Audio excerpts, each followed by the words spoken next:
Stick around because in today's episode, I help all of you bookish people survive the holidays in style with books and stories, of course. My name is Nikki the Librarian. Today, I will be giving you 5 Christmas novellas that you can read in an hour or two because novellas are less than 200 pages, typically around 150, and they are quick, they are concise, and they are on a different range going from very deep and profound thinking all the way up to hilarious and maybe pee your pants a little. So I got something for everyone. And not only that, I also have as a winter gift to you a couple of stories that little kids will find so appealing. And when I say little, I also kind of secretly mean junior and senior high-aged kids, because they like stories too. They'll go and do these stories for others, including the adults, and then you get to have some more time to yourself, because that's the thing that we really do want the most of at Christmas and at the end of the year. Just some time to breathe, relax a little bit. So let's get started. The first book I'm going to be telling you about is by the author of a man called Fredrik Backman, and it's called The Deal of a Lifetime. Now, this is at the end of the serious to hilarious. This is very serious, but it's also very profound. So keep that in mind. You will not laugh in this book, but it is about a man, an unnamed man, who has not made the best personal choices in his life. Work has always become the most important thing to him, at the expense of his wife and, more importantly, his son. He's no longer married, and his son and he do not have a close relationship. And it's not from the son's lack of trying, it's from the dad. And now the son is in his 20s and has just figured out how to live his life without his dad in it. Well, this unnamed main character has been diagnosed with cancer, and it's very serious, and he is in the hospital getting treatment over the Christmas time. But he knows it's not good. In fact, he has kind of an insight into his life that other people don't. There's always been this woman that's kind of been on his radar, but not dead center. It's just kind of peripheral. And this woman always just seems to be around in his subconscious and in his sleeping thoughts, that she's there whenever something bad happens and somebody dies. It happened with his parents. When he was born, he was actually a twin, and the twin died, and there happened to be a picture of the two of them, and this woman is like right on the edge of the photo. So he kind of knows that this woman is the personification of death. Well, he sees her at the hospital. While he's at the hospital, grappling with his own mortality, there is a little girl there at the cancer ward, and she's much worse off than he is. She's not going to make it. And she knows that. He knows that. This mysterious woman knows that. And the mother doesn't, and it just keeps trying as hard as she can, always having hope, which is heartbreaking. But he forms an attachment to this little girl, so much so that he starts talking to this mysterious woman who he's kind of scared of, but he's like, why her? Why not somebody else? Take me instead of her. And she says that's not how it works. The only way that this would work, that if she gets to live, is a life for a life. You're going to get well. You're going to be able to walk out of here. That's your trajectory. You're not going to die here of cancer. She is, not you. You're going to live. So knowing that, do you still want to give up your life? And not only that, if you decide to do this, it's not that you die and she lives. It will be like you never existed. You'll still have your son here and all of that, but he won't know that you were his dad. And your ex-wife will have thought she married someone else. You won't have, it's like you were never here. Is that what you want? Because that's what it means to give up a life for a life. And so it's a lot different than trading in a death for a death. And so this is what he's grappling with at this Christmas time.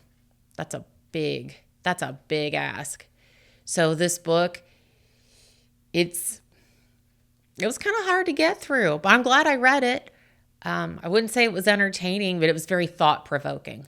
That's the word I would use. It was very thought-provoking, and it made me think a lot of things.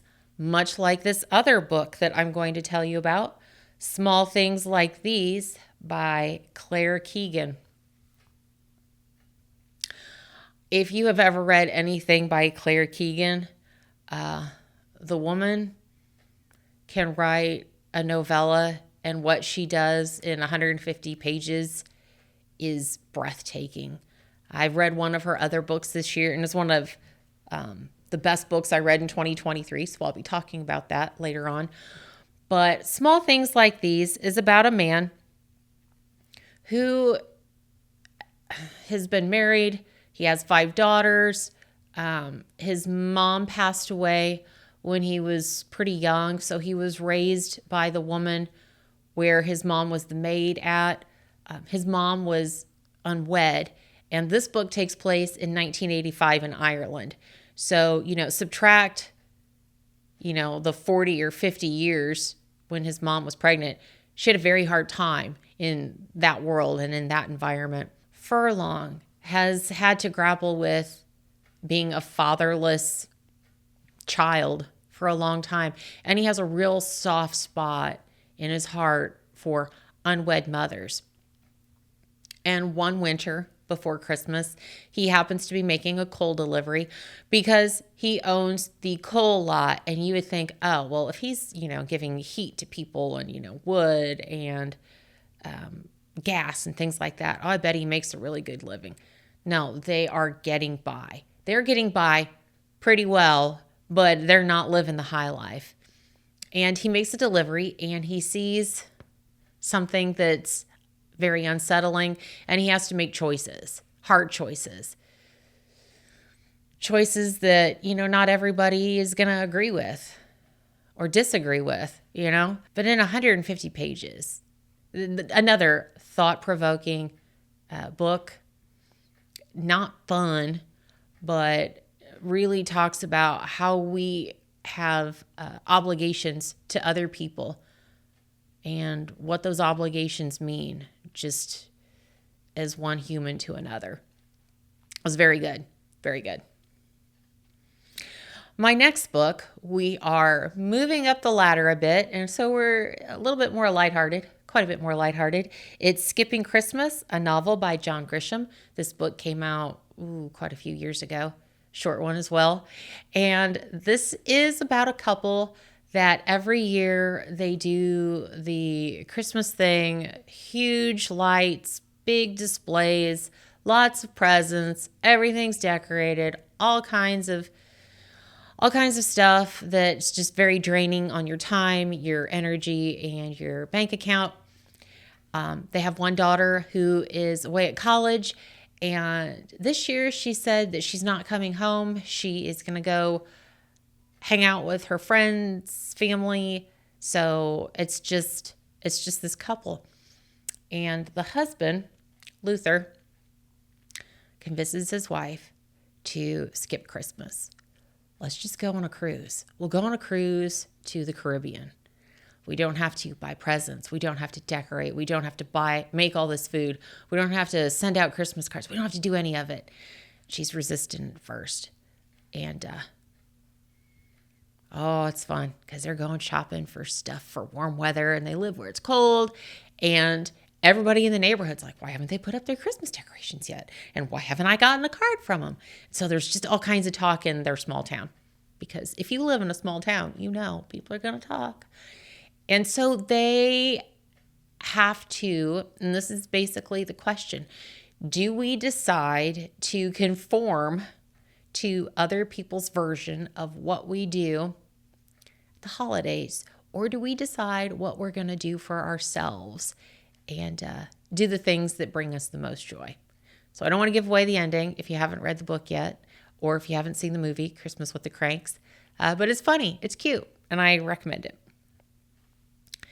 The next book is called The Christmas Appeal by Janice Hallett.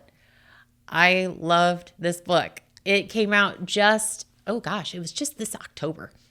And I liked it so much that I read the first book called The Appeal. And it is, and I don't know how to say this word right, epistolary. It's told in a bunch of letters and notes and texts and emails and newspaper clippings. So there's no actual narrative. And it is about what happens when this English amateur dramatic society decides to put on a Christmas pantomime to raise money for the church roof and its repair. Long story short, something comes up, the police are involved, and the production goes from this to something else. It's funny. I liked it. Lighthearted, warm, fun. It doesn't make you think big thoughts or, what does it all mean and how are we all connected? No, those are the other two books. This one was just fun. It's fun at Christmas. And I highly recommend it because I've already started reading The Appeal. And even though I'm reading them out of order, the people in the second book, some of them are in the first book. So I'm like, ooh, old friends. This is great. Very good. My last one, and this one is very near and dear to my heart, is A Christmas Story by Jean Shepherd. This is all of the Christmas bits from his original nonfiction book, because this is nonfiction. In God We Trust, All Others Pay Cash, which came out, I believe, in the late 70s, early 80s. This is based on the movie A Christmas Story that's on, I think, TNT 24 hours a day here in America all the time. I love this book because it's very short. It's funnier. I didn't know how it could be funnier than the movie. It is. I know how it's going to end. I've seen the movie tons of times. It's all there. The Red Ryder BB gun, the Easter Bunny outfit, the lamp, the dogs at Christmas. It's just, I love it. And I love it too because I am from northern Indiana where this story takes place. So I feel like I get to see a lot of my grandparents because it takes place in the 30s. I love this book, and it's just so funny. And that's what we need at Christmas time, right? We need a laugh. We need a laugh because we're tired. Okay. So there are my 5 books. I hope you read 1 or 2 of them, but now I want to give you a couple of stories for you to tell and to get yourself some free time during the hustle and bustle of family gatherings. So here's what you're going to need. Now you're getting the librarian inside track here because this is something librarians know. This is called a cut and tell story. You're going to start with a white circle. I'm using a coffee filter because I'm lazy. It's Christmas time. Remember, survival guide. So we're going to fold this piece of paper and we're going to tell this story. Once upon a time, there was a brother and sister who opened a box, and inside the box was this big piece of canvas. And they said, oh, it's a tent. So they took it outside and they folded it up to make it look tent-like. And they said, oh, that is a very nice tent. But the sister said to her older brother, how are we supposed to get into this tent? And he said, oh, I better cut a door. So he cut a door. Woo!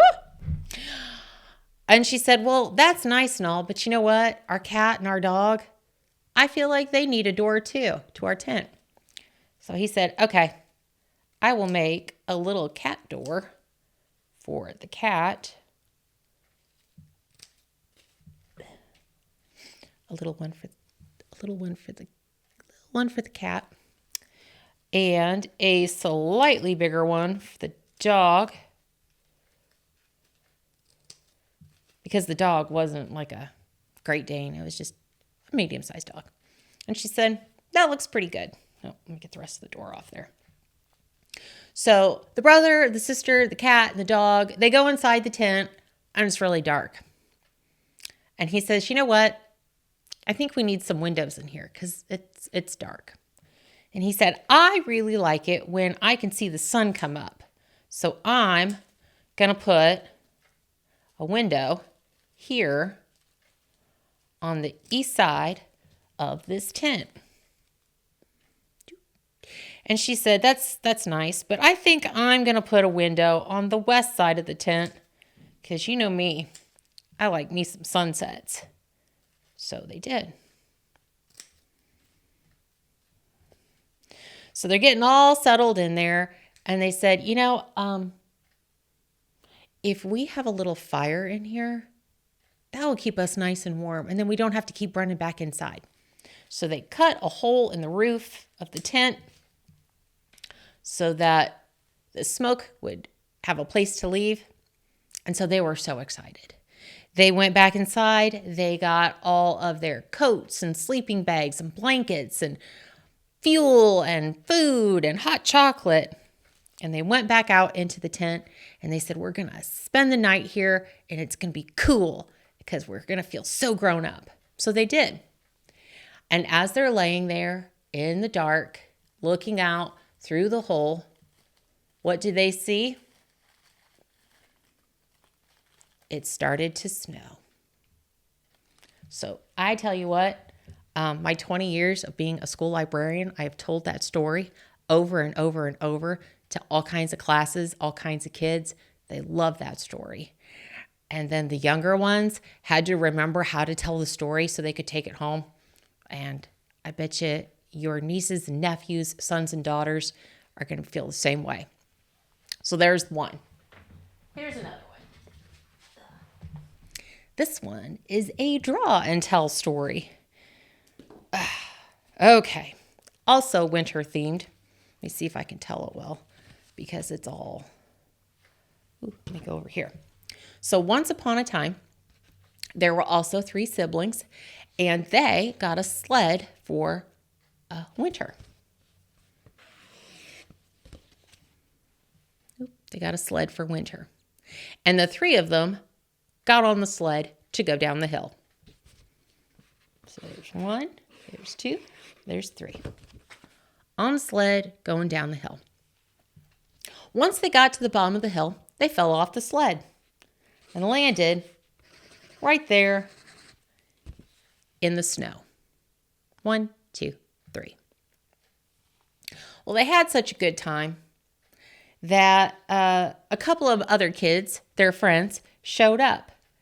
And they decided, all 5 of them, to play tag. And as they were playing tag, they stomped down all of the snow and decided to make the center of the circle their home base. So that even had more snow tamped down. Then they decided to have a snowball fight, and they needed to make 2 forts. So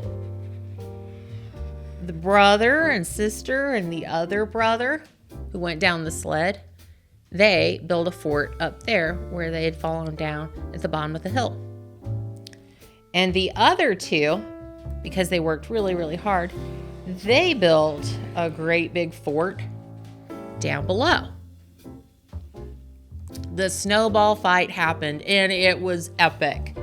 However, their aim wasn't so good. So sometimes a snowball would miss its target, hitting the siblings, And sometimes the snowballs would miss the target, hitting the friends. They had a great time. Such a good time, in fact, that they got tired and decided to go home. So the friends trudged off into the direction of their houses. And then they broke apart, and one went that way, north, and one went that way, south. And the siblings decided to go home as well. And they started walking to where their sled was, and then picked up their sled and went home. So that is a draw and tell story that you can also tell to the kiddos in your family and friends groups. So there it is. 5 novellas, 2 stories, and a partridge in a pear tree. If you liked any of the books you heard today, I suggest you get them at your local independent bookstore or your public library. If you liked what you saw, I hope you hit the like and subscribe button.